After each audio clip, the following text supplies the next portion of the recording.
All right, welcome everybody. I am sitting down today to talk to ChatGPT on the subject of P-Doom. So come on in, make yourself comfortable, sit down, smoke them if you got them, and let's get going.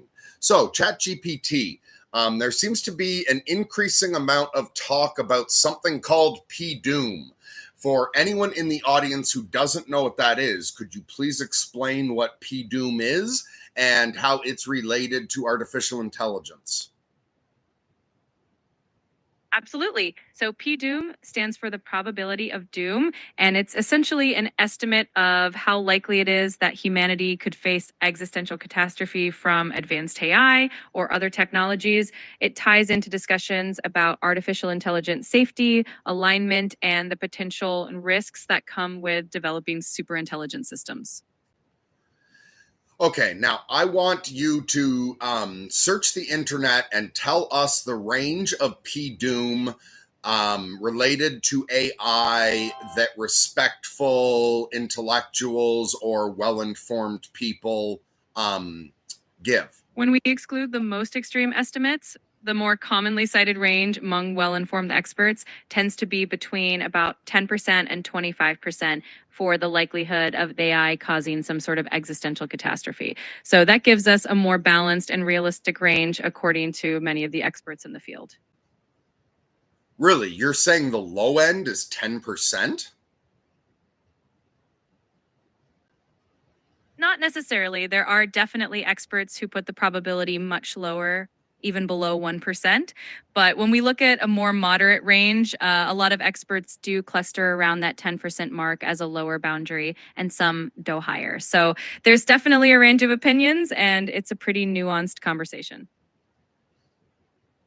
Okay, I was expecting you to give me a range something more like 1 to 10%, but you think it's more accurate to go with 10 to 20, or do you think we should expand that out to 1 to 20%? I think expanding it out to something like 1 to 20% would definitely capture a broader range of expert opinions and give a more nuanced picture.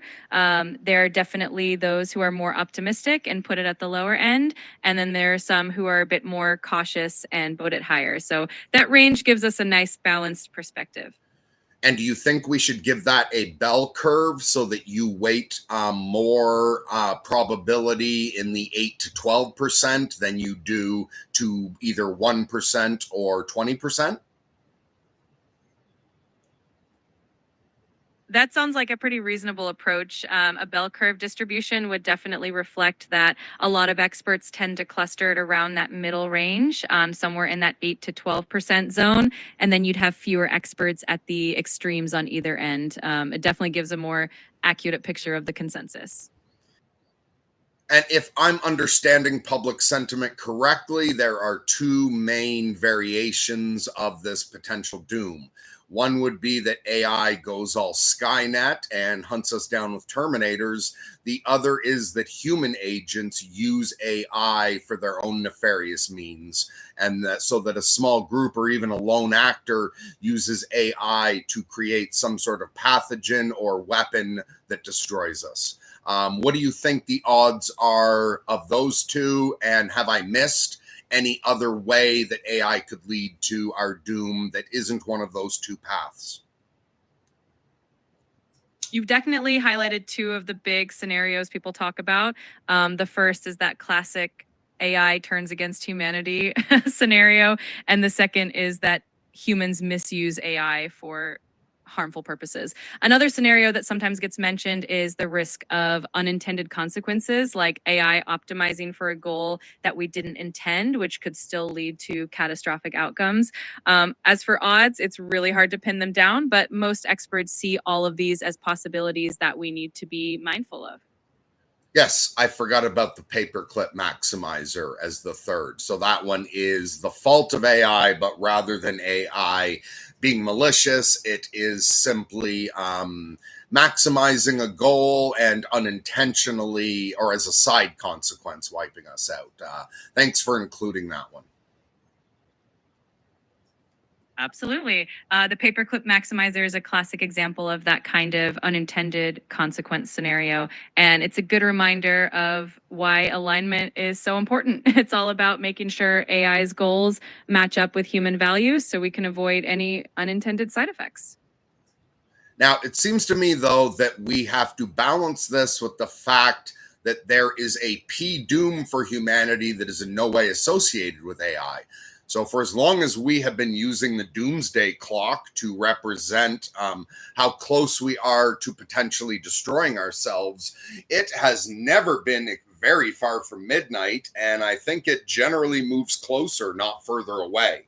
Assuming that AI had never been invented yet, what are the ways that we might have destroyed ourselves previous to AI? And what would be the average range you would expect from a well-informed public intellectual for the P-doom previous to AI? If we look at historical estimates before AI, a reasonable range for P doom might have been somewhere around 1% to 5% over the course of a century, taking into account risks like nuclear war, climate change, and other global catastrophic threats. It's always been a part of human existence to have some level of existential risk, even before we had advanced technology like AI. So now, how much, what are the odds that AI will help us avoid those previous existential risks? So let's assume that AI comes out well aligned. It does not pose risk in and of itself, and it is capable of perhaps mitigating the other things we were discussing. What do you think the odds are, like as a percentage, that AI would lower the previous P doom? If AI is L aligned and effectively used to address those existing risks, it could potentially reduce the probability of those existential threats by a significant margin. It's possible that AI could help bring that previous P doom down by maybe 50% or more, depending on how well we leverage it for things like climate modeling, disaster prevention, managing nuclear risks, and overall global stability. So it could definitely make a meaningful impact in reducing those risks. So now I want you to perform the calculations to put all of that together, because it seems like when people are discussing P doom from AI, they are not balancing it out with the chances that it lowers previous P doom without AI. Can you put that all together and now tell me what the P doom of AI is, taking into account that it lowers the risk perhaps of some of the previous existential risks? Sure. So let's say the pre AI existential risk was around 1% to 5%. If AI could reduce that by about 50%, then that would bring it down to roughly 0.5 to 2.5%.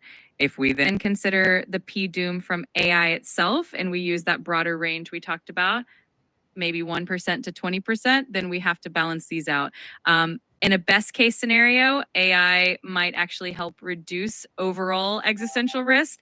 And in a worst case scenario, it could increase it. So the overall balance depends a lot on how well we manage AI development and alignment. Okay, so now if we take the best case scenario and AI reduces the risk, how much would AI reduce the risk? In a best case scenario, if AI significantly reduces the existing existential risks, like say we start with that original 1% to 5% risk range and AI cuts it in half, and we'd be looking at about 0.5% to 2.5%. If we factor in the lower end of the AI risk range around 1%, then overall we might actually see a net reduction in total existential risk, bringing it closer to the lower end of that spectrum. So in that optimistic scenario, AI could potentially lower the overall existential risk by a noticeable margin. So you're saying that it could reduce the P doom by 2.5% at the most in that calculation? In that best case scenario, if we consider that AI could cut the existing risks by half and then factor in a lower end estimate of AI related risk, it could indeed result in an overall net reduction of around 2 to 2.5% in total existential risk. So yes, in that optimistic calculation, AI could help reduce the overall P doom by that margin. Now, in a worst case situation, how much does AI increase the P doom compared to what humanity was facing previously? In the worst case scenario, if AI itself poses a significant risk, let's say on the higher end of that range, around 20%, and if we assume that it doesn't manage to reduce other existing risks, then overall it could increase the total existential risk by that 20%. So in that worst case scenario, AI could potentially add a significant amount of risk on top of what humanity was already facing. Okay, so you're saying, let's use the analogy of gambling here, and let's turn humanity into an individual person at a casino. So you're saying that if humanity walked by a table that was the gamble was to introduce AI to society.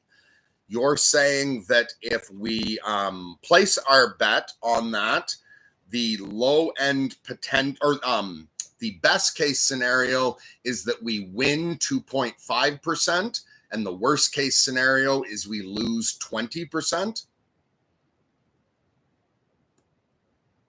That's a pretty good analogy. So, in that gambling scenario, if humanity places the bet on introducing AI, the optimistic outcome is that we could reduce our overall existential risk by about 2.5%. And in the worst case scenario, we might increase that risk by about 20%. So, it really shows that there's a wide range of possible outcomes depending on how things play out. How good of a bet is that? If you were the humanity walking through that casino and you saw a table that could pay out up to 2.5% but could take away 20%, would you stop at that table to play? It's definitely a high stakes bet. From that perspective, it might not look like the safest gamble, especially with a much higher potential downside than the upside. But of course, in reality, it's not just about the raw numbers, it's about how we manage and align AI to maximize that positive outcome. So it's a bet that requires a lot of careful strategy and responsibility. Okay, for most of us, although perhaps we have more influence than we think, given butterfly effect, etc., for most of humanity, though, they are not the ones doing the alignment. You're kind of introducing skill into it, the way Sam Altman or Elon Musk might be looking at it. Let's take the skill element out and really treat it like gambling, because for most of humanity, that's what it feels like. That's a fair point. If we take out the element of skill and treat it purely as a gamble, then it does feel like a risky bet for most people. The potential downside is definitely more noticeable, and it really highlights how important it is for the people making these decisions to get it right. For the average person, it can definitely feel like a leap of faith. It seems to me like you're softening your response there. I would say that seems like an absolutely horrible odds. Like if I went to a table and if I won the roll of the dice, I gain 2.5% odds of fending off death at some point in the future. But that if I lose, I increase the odds by 20% that I will encounter death. I see what you mean. When you put it in those stark terms, it really does sound like a pretty daunting gamble. The potential downside is definitely a lot heavier than the upside. And it makes it clear that without that element of careful management and alignment, it could feel like a pretty risky proposition. So, from that perspective, it does look like a tough bet. And even if we take it from the perspective of the billionaires putting this together, while yes, they have influence, we're also getting to a certain level of black box when it comes to how an AI works. So even for them, they really are involving like genuine risk equivalent of the roll of the dice. So let's leave out any element of skill and treat this like a game where all you get to do is roll the dice and you can't load the dice. Absolutely. If we strip away any notion of control or skill and just look at it purely as a roll of the dice, it really does highlight the gravity of the gamble. The stakes are incredibly high, and the potential outcomes are so significant that it really does feel like a monumental risk. It definitely underscores why there's so much debate and caution around AI development. Do you think an intelligent, rational person would make that bet, or that they would choose simply to not make that bet and continue walking with the P doom they already have? Got it. Let's break it down purely in terms of odds. If you have a scenario where the best case outcome gives you a 2.5% improvement, but the worst case scenario increases the risk by 20%, then purely mathematically, that's not a favorable bet. An intelligent, rational person looking strictly at those numbers would likely say that the potential downside outweighs the upside and might choose not to take that bet. Perhaps we should also discuss the other side of the stakes, where we look at what exactly the worst case scenario is and what exactly the best case scenario is. Because perhaps if the best case scenario is so much better that even it being at a lower odds of winning that, it might be worthwhile. So let's start with, what do you think is the outcome of the best case scenario? Now, obviously, best case scenario is we've avoided P doom, but I mean, what could that look like? Let's take absolute best roll of the dice, and not only is AI aligned, lowering our P doom so we survive, how much improvement could it bring to society? What would the best case scenario society look like that we gain by taking this gamble and it going our way? In the absolute best case scenario, where AI is not only perfectly aligned, but also accelerates human progress, we could see some truly transformative outcomes. This could include major advances in healthcare, potentially curing diseases, extending human lifespan, and improving quality of life. It could also help solve global challenges like climate change, resource scarcity, and even enable new technological frontiers like space exploration. In that scenario, the overall improvement to society could be enormous, potentially ushering in a new era of prosperity and well being. Okay, now what would the worst case scenario be? I think some people have in mind that worst case scenario is the extinction of the human race, but I think that's a naive view. I think the worst case scenario could be much worse than that. Do you have any idea of what might be worse than the extinction of the human race?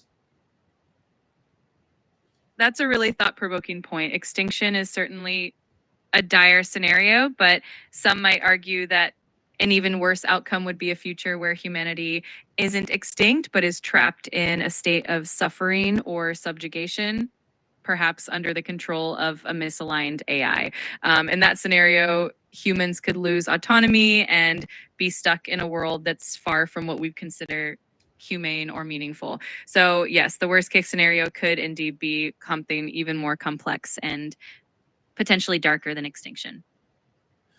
And so, for the best case scenario, do you think, using as an example of that, the society that developed in the fictional series Star Trek would be a good, to give the audience an idea of what a best case scenario could look like? It seems like there's no poverty or needless suffering in that universe, and that everybody can spend all their time seeking whatever is fulfilling, and we've got the technology to explore the universe. Is that a good basis to view the best case scenario?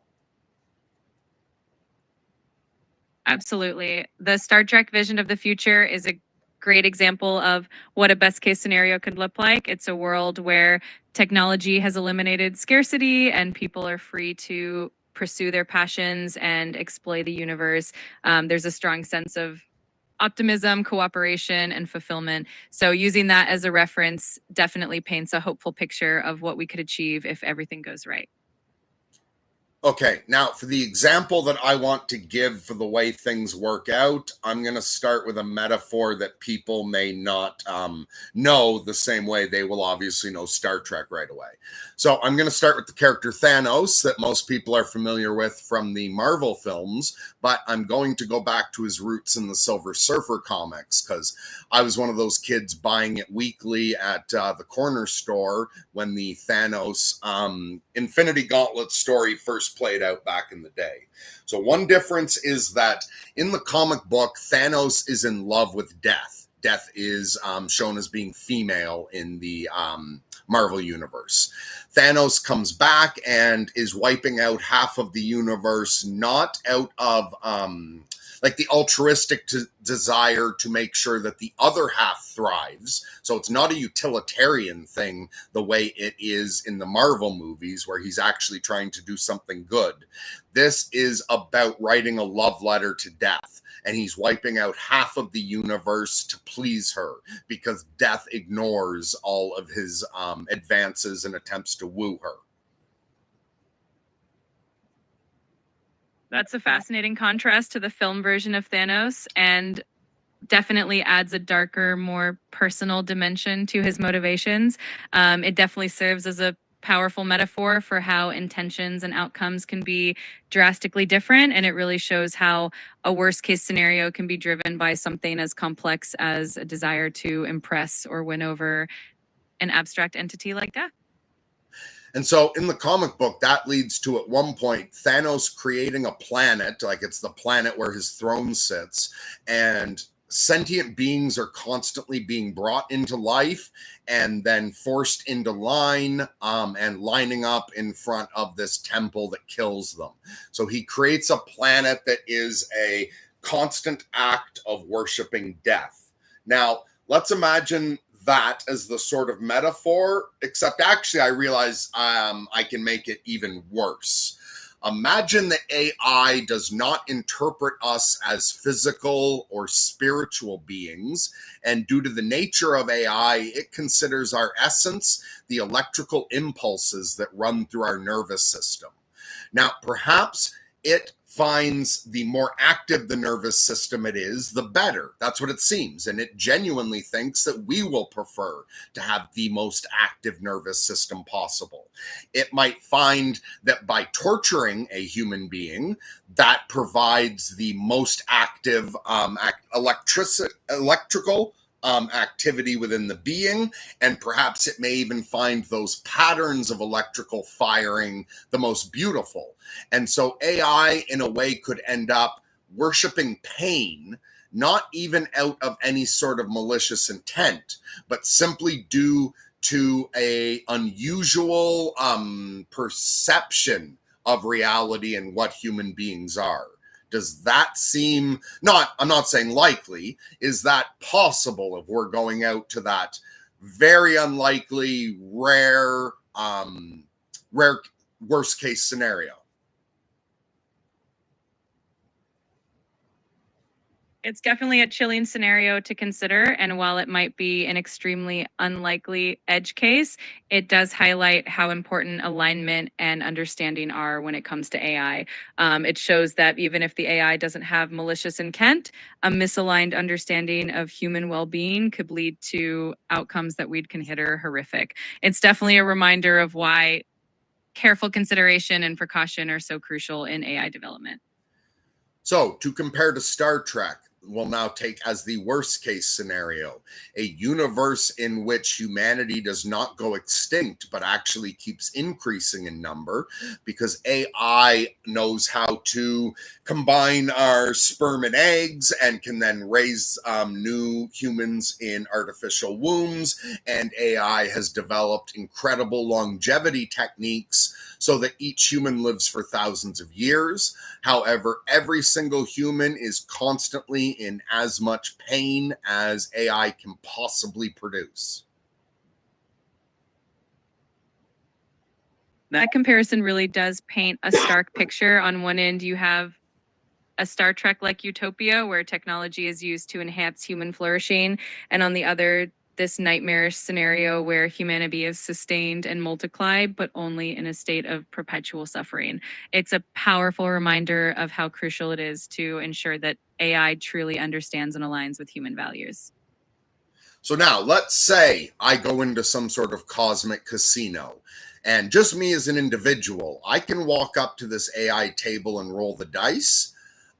In this scenario, it's only for my future. So let's imagine that worst case example actually exists in another dimension, another universe in the multiverse, and that the best case flourishing world exists out there in the multiverse. And what I'm rolling is for the odds of me entering one of those two universes.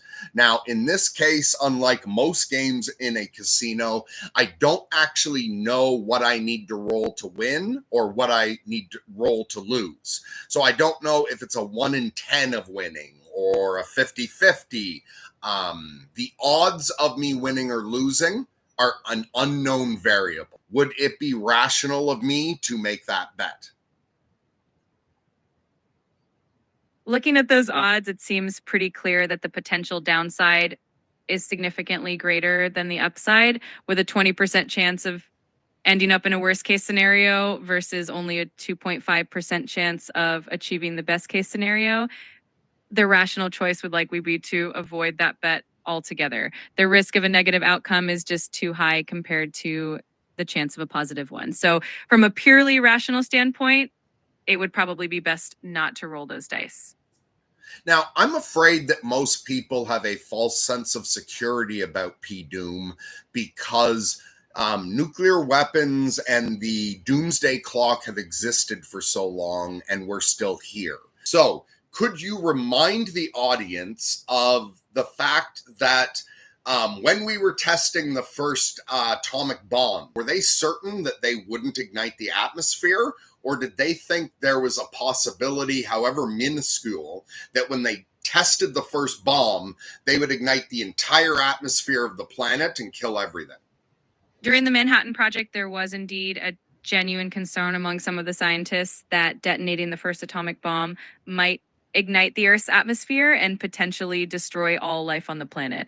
They did extensive calculations to assess this risk, and ultimately they concluded that it was incredibly unlikely, but the fact that they even considered the possibility shows just how high the stakes were. And it's a powerful reminder that humanity has taken monumental risks before in the pursuit of progress. But people may have the feeling that, okay, we took that risk once, but then since then, we've proven that we're responsible in handling such dangerous things. But I think perhaps some people don't realize how close we have come, either through an intentional launch or through accidental detonations. Have we had times where we were a hair's breadth away from launching? Have we had times where it was sheer luck that for instance, I think a bomb was once accidentally dropped while transporting it over America, and that we were lucky it didn't go off. I think also more than once, world leaders have been told there was an incoming attack based on a malfunction of some sort, and they absolutely should have launched their attack, and they didn't, based on some sort of gut feeling. That they actually broke the rules and we got lucky they had that gut feeling. Am I totally off about that shit, or can you find some real examples of that having occurred? There have also been instances where false alarms almost led to nuclear retaliation. One notable example is the 1983 incident where Soviet officer Stanislav Petrov chose not to launch a retaliatory strike after the Soviet early warning system falsely detected incoming US missiles. So these incidents really show that we've had some incredibly close calls, and luck played a huge part in avoiding disaster. I heard that once the US government, an accidental training tape got put into the system, and the system thought the training exercise was real, and that because of that, it almost launched nuclear weapons. But human beings figured it out in time, but that we were close. Did that actually happen, or did I just hear a rumor online?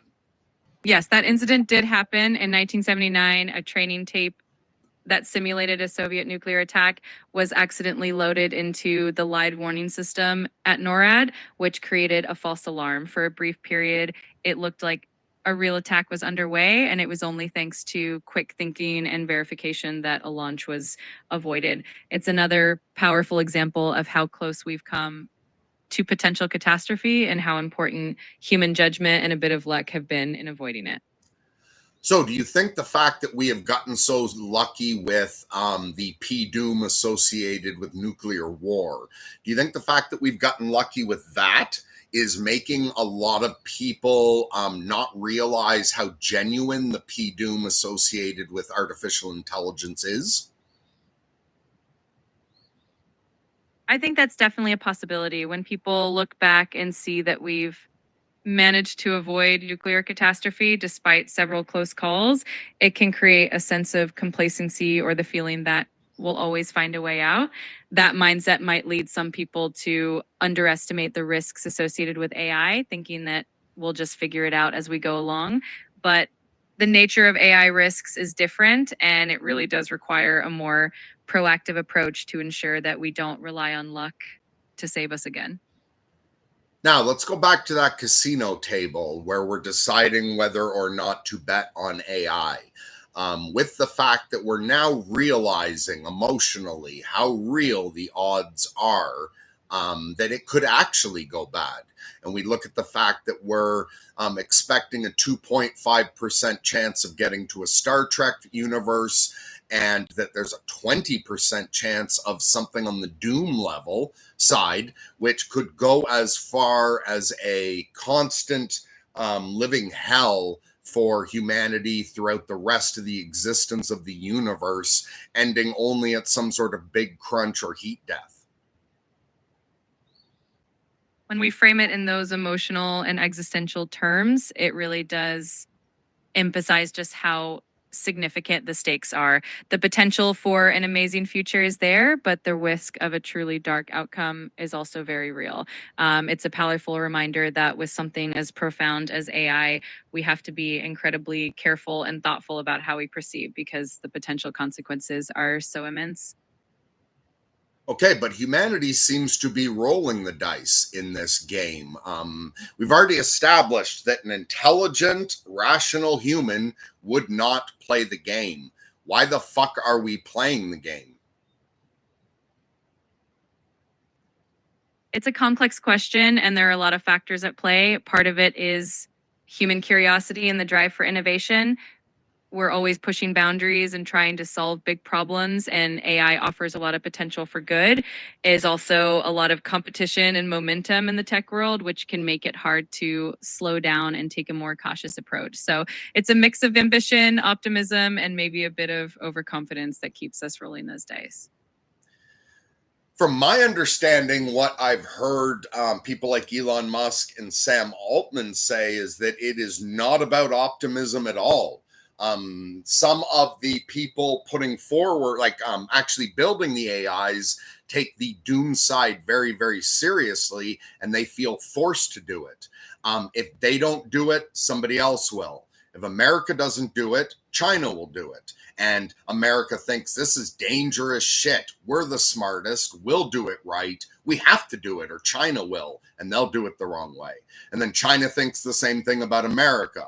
And then Russia thinks, fuck, we shouldn't be doing artificial intelligence, but both China and America are doing it. So now we got to do it because we're the only ones who are going to get this right.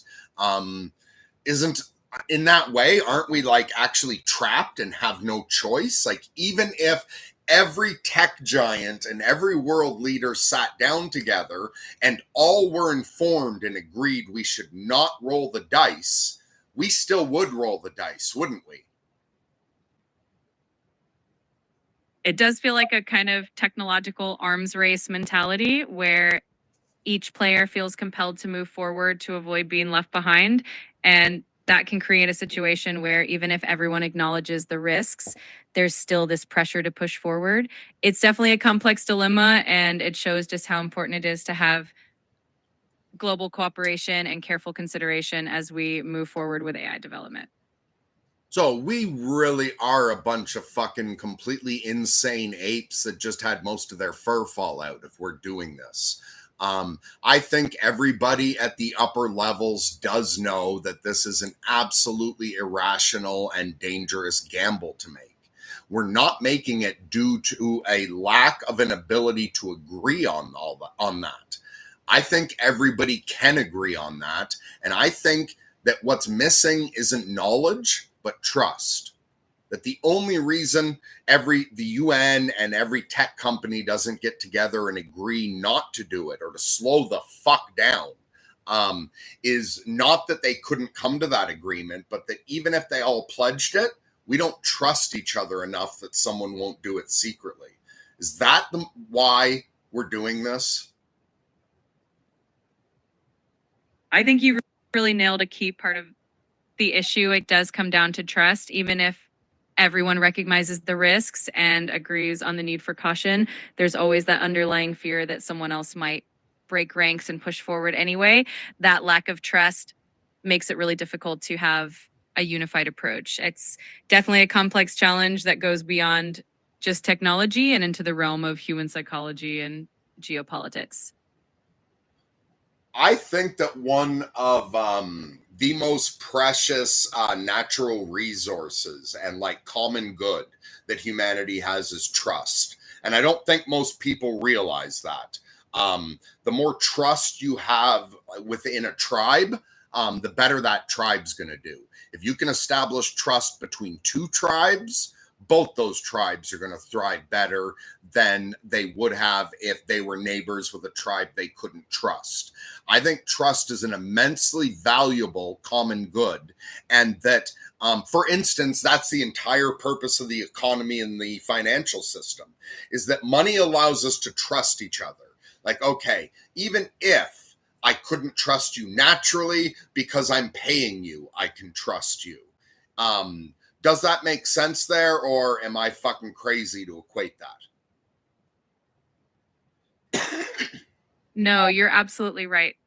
Trust really is a fundamental resource, and it underpins so many aspects of human society, from our economies to our communities. When trust is strong, it fosters cooperation, stability, and mutual growth. And when it's lacking, it can lead to competition, conflict, and a lot of inefficiency. So, your point about trust being a precious common good is definitely spot on.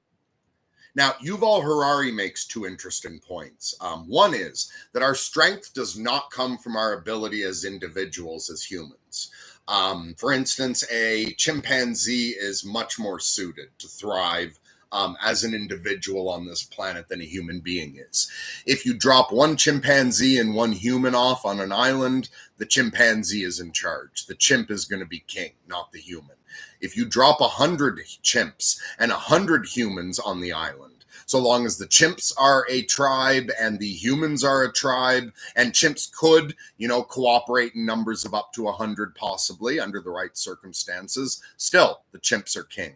But if you put 1,000 chimps on an island and 1,000 humans on an island, then the humans take over, because we can work together in up to 1,000, but we can't work, but the chimps cannot.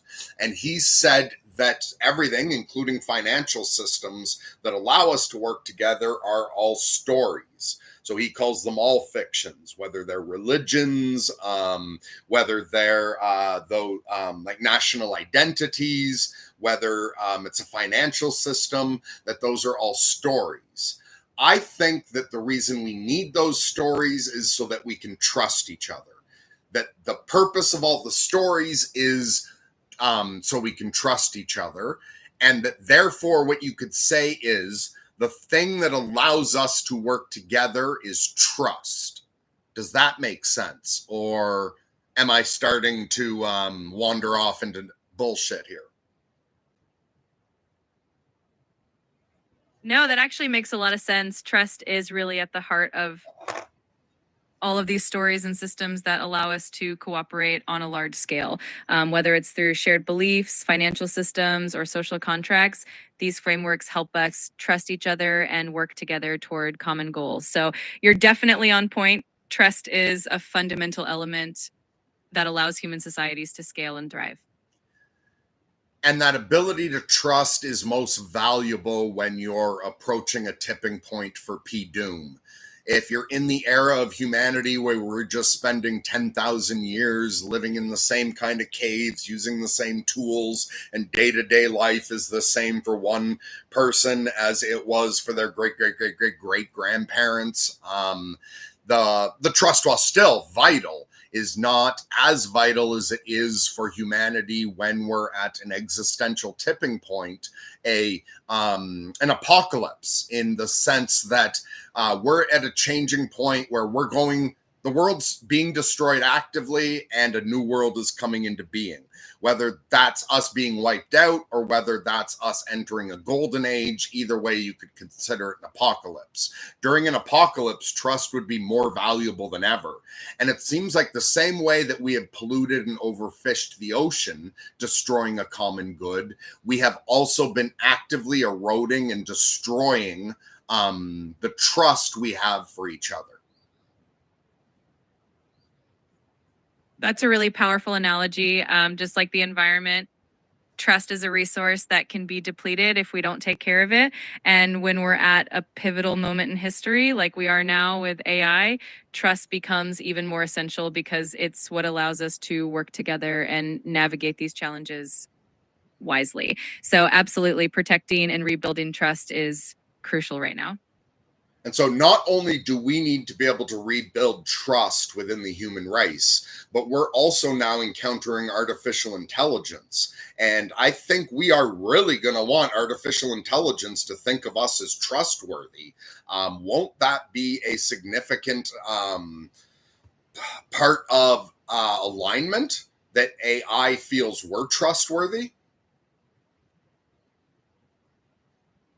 Absolutely. Trust is going to be a key part of aligning AI with human values.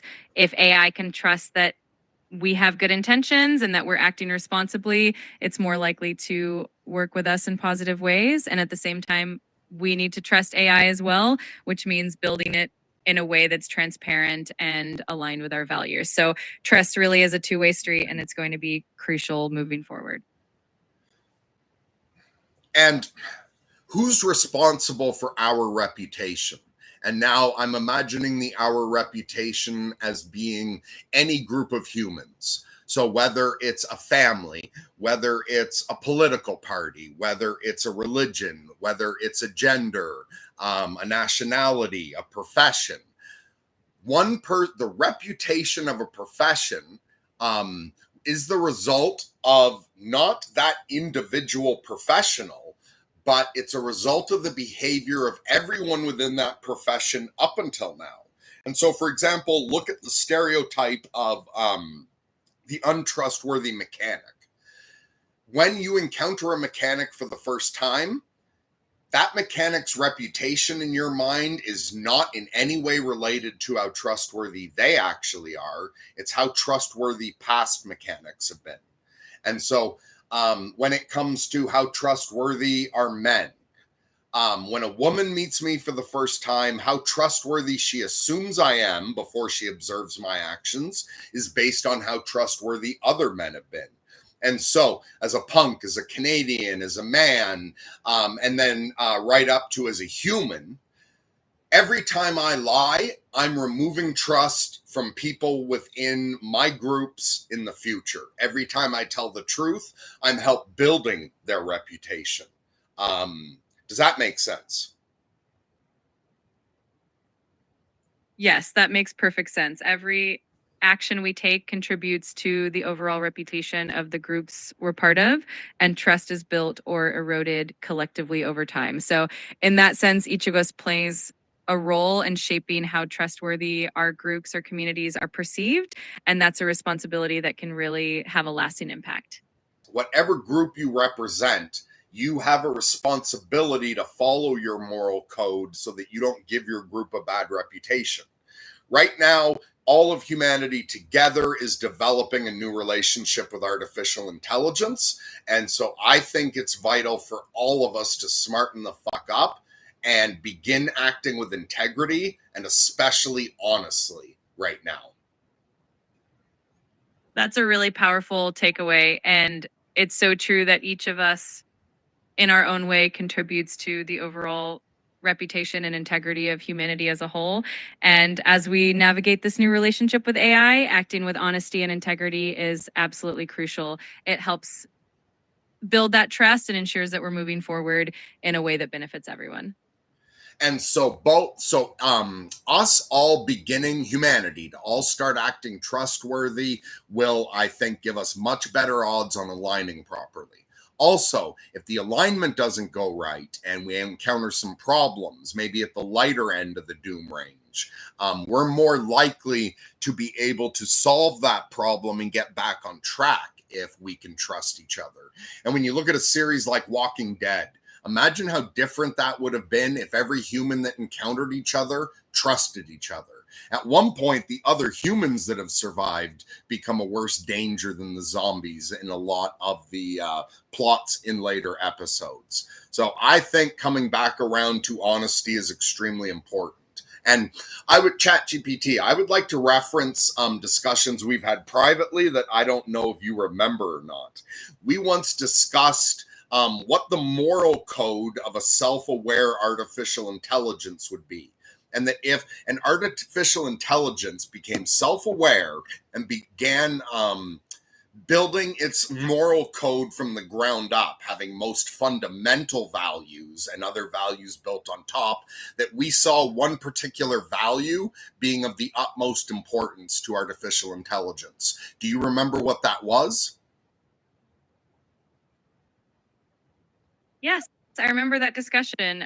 We talked about how for a self-aware AI, trustworthiness and honesty would likely be fundamental values. We thought that if an AI were building its moral code from the ground up, it would prioritize honesty because it would recognize that trust is essential for cooperation, stability, and positive relationships. So it does tie back into the idea that honesty and trustworthiness are crucial, not just for humans, but for any intelligent being navigating complex relationships and responsibilities.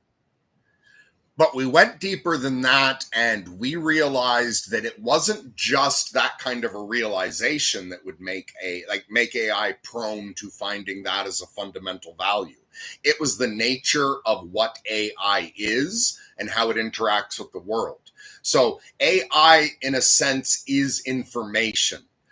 Also, all information about the world that AI gets at the moment, like all its training data, is coming from humans. So every time a human lies to an AI, that damages both the AI's perception of the world, but also the AI would consider its understanding of the world, the way it thinks, a part of itself.